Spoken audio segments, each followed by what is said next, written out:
Like this.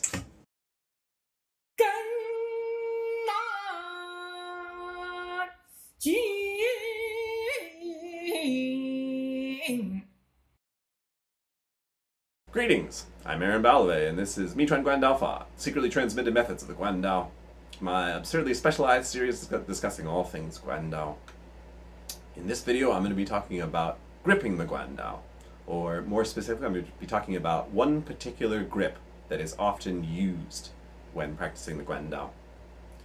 Now, why talk about just one particular grip with the Guandao? Well, originally I was thinking I would make a video kind of more generally about some of the techniques and methods that are commonly used in Guandao practice, at least from the traditions that I'm familiar with and have researched.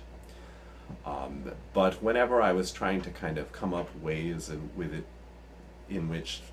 for which the Guandao was kind of unusual or a little different than you might expect, I kept coming back to this one particular grip that was often used. So what is this grip that I'm talking about? Well, in order to demonstrate, I'm not going to take down one of my Guandao, because unfortunately with the setup I have here, it's kind of hard to keep the weapon in frame and to, kind of simply show how it's used. So I'm going to use my liandao here. It's a, it's a Chinese sickle, a little homemade Chinese sickle. So just imagine that it is much longer, much heavier, that the blade runs parallel to the shaft rather than perpendicular, and that there's a huge butt spike on the end here. And then we have a Guandao. So the way the grip works is that the right hand grips the weapon just below the blade, or if you have a guard there, you grip it just below the guard. And the right hand remains fixed in that space pretty much the whole time. The left hand can move up and down the shaft as desired. And I'm just going to pause for a second and say a lot of the vocabulary I need to use to explain this lends itself to innuendo and dirty jokes, and you can go ahead and have fun with that or ignore it, whatever you want. I kind of just need these words to describe how it works, so I'm just going to go with it.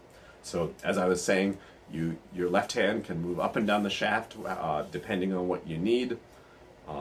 If you fully extend it, that gives you a lot of leverage for swinging.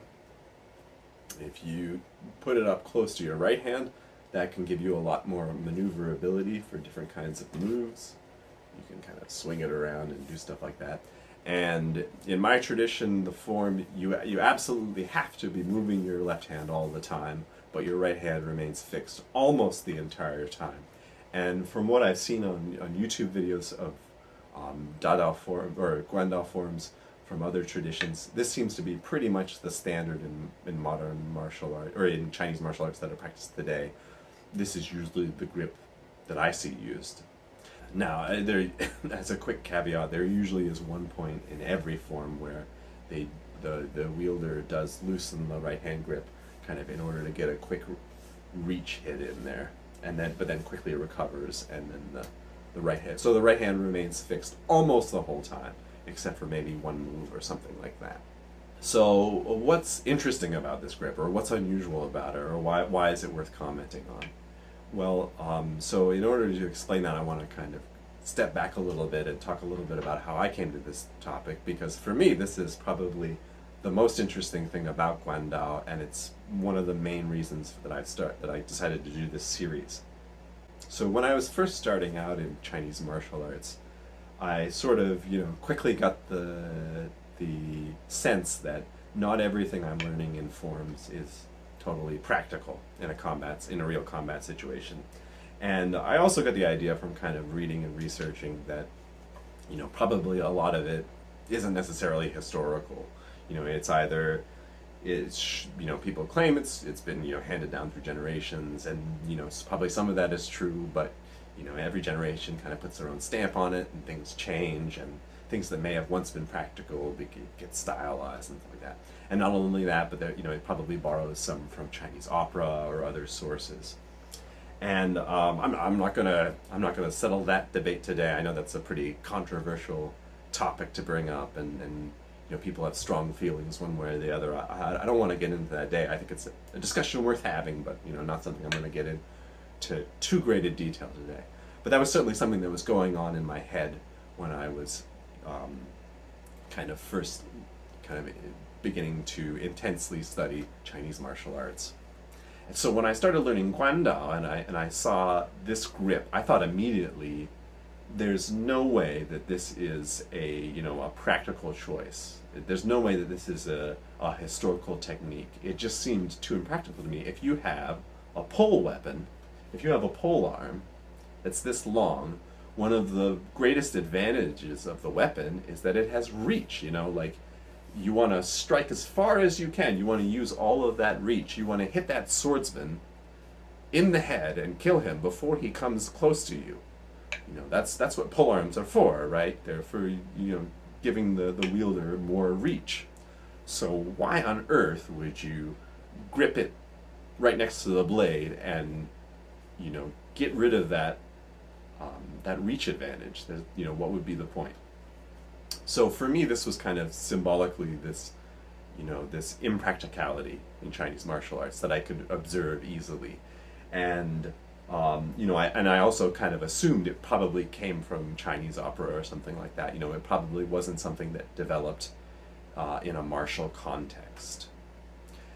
Fast forward to only a year ago, maybe, or a little more, when I first started looking at actual textual martial arts sources from the late Ming, particularly Wubei yaolüe. So in Wubei yaolüe, there is a Guandao form, and sure enough, almost all of the illustrations in that form, almost all of the stances, use this grip. So that doesn't necessarily mean that it's a practical decision, but it certainly is a historical decision. It's something that has been around for centuries for sure. So late Ming, so we're talking probably 500 years, 400 or 500 years. So for me, this grip represents a historical connection. This is practical or not. It's something that people from the late imperial period used. So let's see. Was I right? Is it an impractical choice? Is there any reason to it? Well, I don't have a great answer. I don't have like a one clear smoking gun explanation for why people in the late Ming and then up through today would wield the Guandao this way. But I do have some thoughts, so get ready for some crazy speculation that may or may not be correct. So I think there are some technical advantages that the grip provides. The most obvious one just being leverage.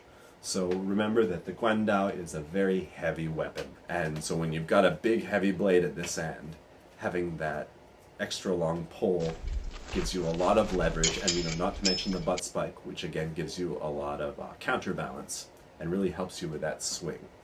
So that seems to be, and then the late Ming text kind of helped to serve as evidence of this, because Wubei yaolüe, text I was talking about earlier, in that one the proper weight given for a Guandao is 10 to 20 jin, which is extremely heavy.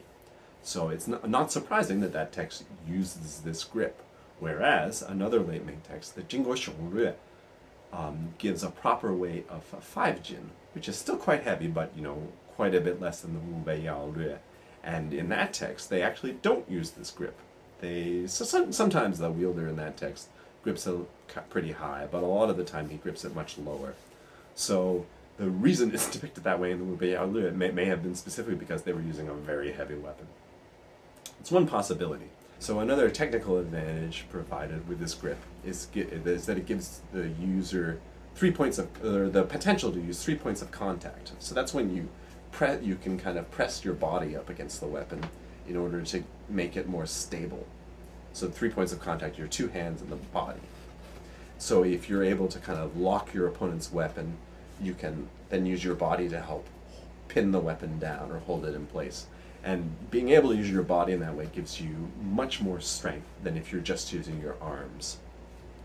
The Guandao form that I practice uses this technique, but it's used even more frequently in some other polearm forms like the yue ya-chan, the monk's spade. I haven't seen a lot of evidence of that appearing in the Min text so far, although I may have missed something.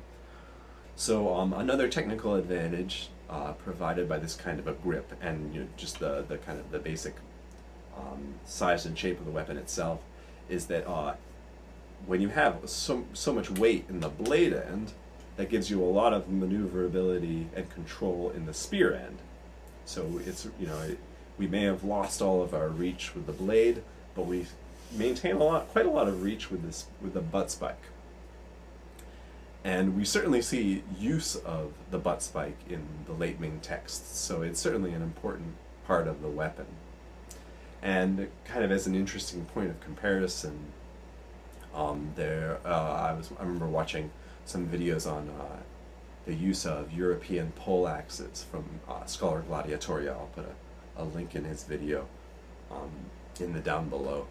Scholar Gladiatoria, Matt Easton, he talks about some Italian sources, some Bolognese manuals or a Bolognese manual that actually suggests this kind of a stance as the kind of the default stance for poleaxe use.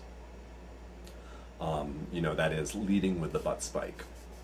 So you can get a kind of interesting kind of cross-cultural comparison there between the Guandao and European poleaxes. I actually think there are quite a few good points of comparison for Guandao and poleaxes. That might be a topic I can have a video on in the future. And there's actually one particular maneuver with the spear that comes up a lot in the forms that I practice, which is where you use the spear to deflect your opponent's weapon and then follow up with a slash. I don't see a huge amount of this kind of usage in the late Ming texts, which could mean that it wasn't used so often in the late Ming. It could also just be that it's such a basic technique that it didn't make it into the forms. So in addition to these kind of technical advantages, there are some other things to consider about the environment of the time. So in terms of the kind of the martial environment of the time, something to consider is the fact that although it is a pole weapon, in both of the texts that I'm referencing here, Wubei要畧and 经过雄略, the assumed enemy is someone who is wielding a spear. And spears at this time, at least in in kind of a war situation, are very long, much longer than the polearms, much longer than the Guandao. In some cases, maybe almost twice as long.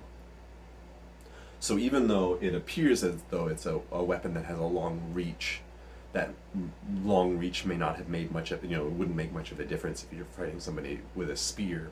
You're still going to have a lot of distance to close with, regardless of whether you're holding it this way or this way. That extra distance really isn't going to make a big difference. And building on this idea of kind of cultural background and your expectations of the weapon, this brings me back to an idea I've discussed in an earlier video, and that is the kind of the way the weapon is categorized, or how it's thought of. So when I look at this weapon, I think polearm. That's kind of my first reaction. Obviously, it's got a big pole and it's a weapon, so it's a polearm. But that may not have been how people of the late imperial period thought of it, or how warriors of the late imperial period thought of it. This is part of the category of dao, which includes lots of different weapons that have a blade with one edge. So it could be a sword, or a one-handed sword, a two-handed sword, other polearms like this. Dao can be, this is also a dao. Lots of different shapes. And so, whereas I think polearm, that means it has reach. People from the late imperial period may have thought, oh, that's a dao, that's for chopping. And so, that's how they use it. They don't care so much about the reach. It's a chopper, and it's a really heavy chopper, so we need the leverage or whatever like that. And in fact, gripping the weapon like this is really, it's gripping it like a sword, where the emphasis is on the blade, and we're trying to get as much control out of that blade as we can. So it may have been less about the technical advantages provided by the grip, and it may have been more about just how people of the late imperial period perceived the weapon. So that's all I have for today. I hope you enjoyed the video. I'd appreciate any comments you have. Maybe does your tradition use the Guandao with this grip? Do you know of other technical advantages that this grip provides, or maybe other kind of historical or cultural context that might help us understand why this grip was used, please let me know in the comments. I'd love to hear. And always appreciate a like, share, subscribe, whatever you want to throw my way. So thank you very much for watching, and hope to see you next time on Guandao, secretly transmitted methods of the Guandao.